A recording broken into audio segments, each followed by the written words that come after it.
साल है 2018 और मैंने फैसला लिया कि अब मैं अपनी करूंगा मूंछें शेव और मैं देखूंगा कि क्या मूंछें शेव करने के बाद मैं बेटर दिख सकता हूँ या नहीं, क्योंकि मेरे को ऐसा विश्वास था कि अगर मैं अपनी गंदी सी मूंछें उड़ाऊंगा तो जस्ट लाइक रणवीर अल्लाबादिया जो कि बेयर बाइसेप चैनल चलाते हैं, मेरा इम्यून की तरह ग्लो करना शुरू कर देगा, क्योंकि जो मूंछें हैं वो फेस का कॉन्ट्रास्ट खराब करती हैं। एंड मैं ये जैसे ही फैसला करके एक नाई की दुकान में गया और नाई को बाल कटाने के बाद मैंने कहा कि मेरी मूंछें शेव कर दो, उसने मुझे कहा कि ये तेरे पर बहुत बकवास लगेंगी एंड मूंछें तो लड़कियां शेव करती हैं, लड़के कभी भी अपनी मूंछ को शेव नहीं करते हैं। एंड मेरा बहुत मन था ये कहने को कि प्लीज प्लीज कर दो, पर लेकिन मेरे से ये बोला नहीं गया। जब मैं अपनी लाइफ को रिवाइंड करता हूँ, पता नहीं मुझे कितने सारे ऐसे इंसिडेंट याद आते हैं जिसमें मैं अपने ही सोचे हुए डिसीजंस नहीं ले पाया। क्यों? क्योंकि मैं नो नहीं बोल पाया या मैं अपना डिसीजन आगे नहीं रख पाया। अगर तुम भी इस तरह की चीजें सफर करते हो, मान लो तुम्हें सूसू लगा है और तुम एक बस में ट्रेवल कर रहे हो पर तुम में हिम्मत ही नहीं पड़ रही है कहने की कि अंकल बस रोको, सूसू लगा है, then this video is for you. देखो, एक चीज को आपने हमेशा याद रखना ना कि जब तक आप नो नहीं बोलोगे इट मीन्स आप इनडायरेक्टली यस बोल रहे हो, और अगर आप यस बोल रहे हो तो आप एक यस मैन हो। एंड यस मैन कौन होता है? नौकर। अब देखो, नौकरी जो है वहां पर तुम्हें पैसा मिलता है तो चलो ठीक है, यस बोल रहे हो, पर जब इन रियल लाइफ तुम यस मैन फॉर फ्री किसी के बन जाते हो ना,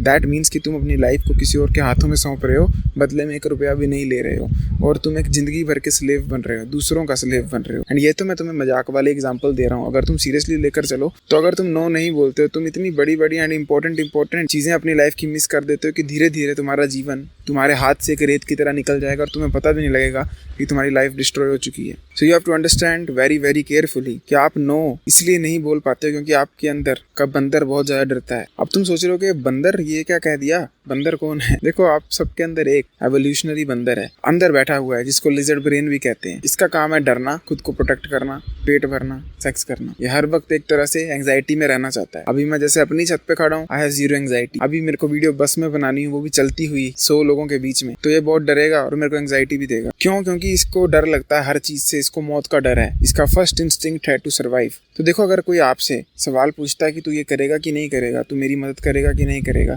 या इवन वर्स कोई सीधा बोलता काम करने को, पूछता भी नहीं है कि तू करेगा कि नहीं करेगा, उस केस में क्या होता है, आपका जो ये लिजर्ड ब्रेन है, जो मैंने बंदर दिमाग कहा, ये डर जाता है, एंग्जाइटी में चला जाता है, स्ट्रेस में चला जाता है। एंड इसको ऐसा लगता है अगर मैंने नो बोला तो मेरी हो जाएगी पिटाई। असली में नहीं होनी है, तुम्हारे दिमाग को भी पता है नहीं होगी, पर लेकिन जो मैंने बताया, जो हमारा जानवरों वाला दिमाग है, जो एवोल्यूशनरी ब्रेन है, जिसको स्पाइनल ब्रेन भी कहते हैं, वो वाले ब्रेन को ये चीज समझ नहीं आती है एंड उसकी फट के हाथ में आ जाती है कि शिट, इसने कुछ कहा, अब तो करना ही पड़ेगा। तो एक रीजन तो इसकी है कि तुम डरते हो अंदर से बहुत ज्यादा, इसलिए तुम्हें नो बोलने में शर्म आती है या दिक्कत होती है। एंड जो सेकंड रीजन है वो है पैक से रिलेटेड। पैक बोले तो झुंड, ग्रुप, ट्राइब। अगर इसको फिक्स करना है, यू नीड टू मेडिटेट। अगर तुम मेडिटेशन करोगे तो तुम्हारे दिमाग पर तुम्हारा कंट्रोल आएगा, तुम्हारी थॉट्स पर तुम्हारा कंट्रोल आएगा एंड तुम समझ जाओगे कि अभी तुम्हें डर लग रहा है, अभी तुमसे नो नहीं बोला जा रहा है, या फिर बंदर वाला दिमाग जो है ये तुम्हें रोक रहा है बोलने से। अगर तुम ये चीज समझ जाओगे, तुम सडनली अवेयरनेस के साथ जबरदस्ती भी नो कह सकते हो। देखो, ये वाली जो चीज है ना, ये तो है एक long term fix. Over time तुम 1-2 साल मेडिटेशन करोगे तो अपने लिजर्ड ब्रेन पर कंट्रोल पाओगे। पर लेकिन अगर तुम चाहते हो ना क्विक फिक्स, जिसको तुम अभी इंप्लीमेंट करना शुरू करो एंड 2-3 दिन में रिजल्ट पा लो, ताकि तुम अगली बार से कॉलेज में, स्कूल में जबरदस्ती किसी के लिए कोई काम ना कर दो और नो बोल पाओ खुले दिल के साथ, तो तुम्हें वर्क करना पड़ेगा एक्सपोजर थेरेपी पे। मैंने तुम्हें बताया ना कि तुम्हारा रेप्टिलियन ब्रेन जो है वो डरा हुआ है। अब थिंक अबाउट इट, हमें डर कब लगता है? हमें डर लगता है अननोन से। अगर मैं तुम्हें बोलूंगा कि भाई 10 फुट लंबी छलांग मार, और तुमने जिंदगी में कभी छलांग नहीं मारी है, तो भले ही तुम्हें मैं गारंटी दे दूं कि तुम नहीं मरोगे, यट स्टिल तुम डरोगे। क्यों पता है? क्योंकि उस बंदर वाले दिमाग को तुम पर भरोसा नहीं है, क्योंकि तुमने कभी छलांग नहीं मारी, तो एक कॉन्फिडेंस की कमी है, तो फेयर ऑफ द अननोन है। तो तुम्हें करना ये है कि उस डर को खत्म करने के लिए एक्सपोजर थेरेपी का सहारा लेना है। एक बहुत ही प्यारी लाइन है जिसको मैं पता नहीं कब से लाइफ में फॉलो कर रहा हूँ और अपनी कितने सारे डरों को खत्म किया है, चाहे सोशल स्किल्स की बात हो, वीडियो क्रिएशन की हो, या इस छत पर खड़े होकर वीडियो बनाने की हो जबकि बाकी छतों से लोग देख रहे हैं इस वक्त। तो वो लाइन कुछ इस तरह से है, walk in the path of fear and fear shall cease to exist. मतलब डर के रास्ते पे चलते रहो, डर तुमसे दूर जाना शुरू कर देगा। ये कहना तो आसान है। Let us talk about how to implement it in your life. You have to understand, जब भी तुम्हें कोई चीज करने में हल्का सा डर लग रहा है, अब ये मत सोचना ट्रेन के सामने कूदने में डर लग रहा है तो वो कह रहा हूँ, नहीं, मैं ऐसे डरों की बात कर रहा हूँ जो कि तुम्हें भी पता है कि मौत की कोई टेंशन नहीं है या रिलेटिवली सेफ है। जैसे कि किसी लड़के से बात करनी, टीचर से परमिशन मांगनी, किसी को नो बोलना। ऐसे ही छोटी छोटी चीजों से अगर तुम्हें साइकोलॉजिकल डर लगता है ना, उस केस में यू हैव टू अंडरस्टैंड कि भगवान तुम्हें एक साइन दे रहे हैं टू फिक्स इट। एंड अगर तुम वो चीज करोगे,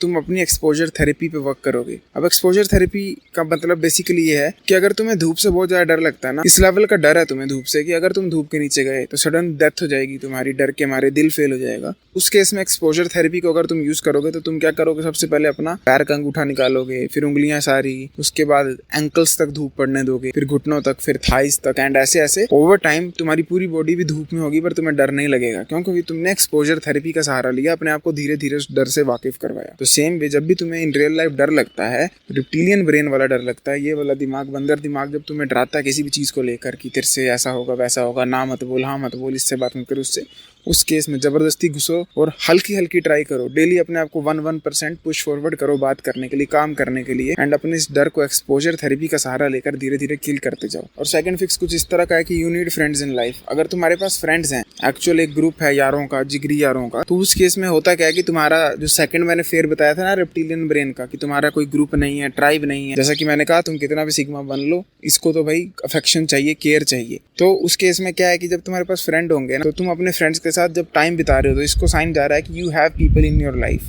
हमें किसी और को इम्प्रेस करने की और किसी और के तलवे चाटने की जरूरत नहीं है। अगर वो हमसे नहीं भी करता फ्यूचर में बात हमारी नो बोलने की वजह से, तो हु गिव्स अ फक, हमारे पास ऑलरेडी काफी सारे फ्रेंड्स हैं। बट जब हमारे पास फ्रेंड्स नहीं होते हैं और हमें किसी को नो बोलना होता है तो ये डर जाता है, ये भगवान आगे ही हम अकेले हैं, पता नहीं जंगल में बचेंगे कि नहीं बचेंगे, इसको क्यों नो बोल रहे हैं, इसकी तो तलवे चाटते हैं, इसके सामने कुत्ते की तरह झुक जाते हैं ताकि ये अल्फा वुल्फ हमें एक शरण दे दे ग्रुप में। मैं फिर बता रहा हूँ, तुम्हें तो लगता है तुम सिग्मा मेल हो, लोन वुल्फ हो, पर इसको ये चीजें नहीं आती समझ। इसको तो अभी भी ये लग रहा है हम जंगल में, इसको क्या पता हम कमरे में सेफली बैठे हैं, ठीक है। So that is why you need friends in life. अगर फ्रेंड्स होंगे तुम ऑटोमेटिकली नोटिस करोगे तुम पीपल प्लीजर बनना बंद कर जाओगे, तुम्हें फर्क ही नहीं पड़ेगा दूसरे को गुस्सा आता है नहीं आता। तो अगर तुम ये 3 चीजें करते हो, फर्स्ट है मेडिटेट, सेकंड है एक्सपोजर थेरेपी को ढंग से इस्तेमाल, एंड थर्ड है अपने फ्रेंड्स या फिर इन रियल लाइफ लोगों से बात करने की कोशिश करते हो, ग्रुप बनाते हो अपना, तुम ऑटोमेटिकली लोगों को नो ज्यादा बोल पाओगे। एंड एक लास्ट इंपोर्टेंट पॉइंट है सेल्फ इमेज का। अगर कोई ऐसा बंदा ना जिसको ऐसा फील होता है वो कुछ भी नहीं कर सकता, वो कुछ है ही नहीं, उसका जीवन में कुछ पर्पस नहीं है, या उसको अपने आप से नफरत है और वो अपने आप को अपनी ही नज़रों में एक घटिया आदमी मानता है, तो उस केस में वो बंदा बहुत ज़्यादा नाइस गाय बनेगा, दूसरों को नो नहीं बोल पाएगा, ज़्यादा तलवे चाटेगा ना चाहते हुए भी, और घर में फिर रोएगा जाकर और अपनी सेल्फ इमेज को ख़राब करेगा। बेसिकली वो एक लूप में फंस जाएगा। तो इस केस में तुम्हें करना क्या है, you need to do grateful journaling. एक कागज़ लो, पेन लो, और तुम्हें जो भी अपने बारे में बुरा लगता है उसके बारे में अच्छा लिखो। आई डोंट थिंक तुम समझे मैं क्या कह रहा हूँ। मैं कह रहा हूँ अगर तुम्हें कोई चीज़ अपने बारे में बुरी लगती तो उसके बारे में अच्छा लिखो। जैसे कि मैं एग्जांपल देता हूँ, मेरा एक नाक जो है वो डेविएटेड सेप्टम की वजह से बंद रहता है, तो मेरे को कागज़ लेकर इसके बारे में अच्छा लिखना है। हे भगवान शुक्र है कि मेरे लंग्स हेल्दी हैं, हे भगवान शुक्र है मेरे को लंग कैंसर नहीं है, हे भगवान शुक्र है मेरे नाक में किसी और तरह की गंभीर बीमारी नहीं है, हे भगवान शुक्र है मेरा नाक पिचका नहीं है। 1000 चीज़ें हो सकती हैं। बेसिकली तुम्हें जो भी अपने बारे में बुरा लगता है, जो कि तुम्हारी सेल्फ इमेज को हर्ट कर रहा है, तुम्हें उसके बारे में पॉजिटिव लिखना है। जब तुम उस चीज़ के बारे में पॉजिटिव लिखोगे तुम ऑटोमेटिकली उस चीज़ को एक्सेप्ट करोगे एंड अपनी सेल्फ इमेज को बेटर करते जाओगे। डेली 3-4 लाइनें अपनी सबसे बुरी चीज़ के ऊपर लिखो पॉजिटिव वे में। तुम्हारा पैर कटा है तो लिखो शुक्र है एक पैर है, दोनों कटे हैं तो लिखो शुक्र है मेरी 2 लाते हैं, लाते ही नहीं है तो लिखो शुक्र है मेरी अपर बॉडी है, अपर बॉडी नहीं है तो लिखो शुक्र है मेरी गर्दन है। Hope you got my point. And एक चीज़ लिख कर दे रहा हूँ, अगर ये सब कुछ कर लोगे जो बताया है, तुम ऑटोमेटिकली नो बोलने से घबराना बंद कर दोगे एंड अपनी लाइफ को अपने कंट्रोल में ले लोगे। देखो गाइस, अगर आप इंटरेस्टेड हो ना यूट्यूब से 1 लाख की इनकम जनरेट करने में, जैसे कि मैंने की सिर्फ 1 साल के अंदर ही, तो you can check out my YouTube next course, link is in description या पिंड कमेंट। कल उसकी लॉन्चिंग है एंड कल 50% ज़्यादा प्राइस पर मिलेगा। आई 50% ऑफ चला है। Thank you for watching this video. I will see you in next one. Till then as usual, to seat everyone, जागते रहो। वाह।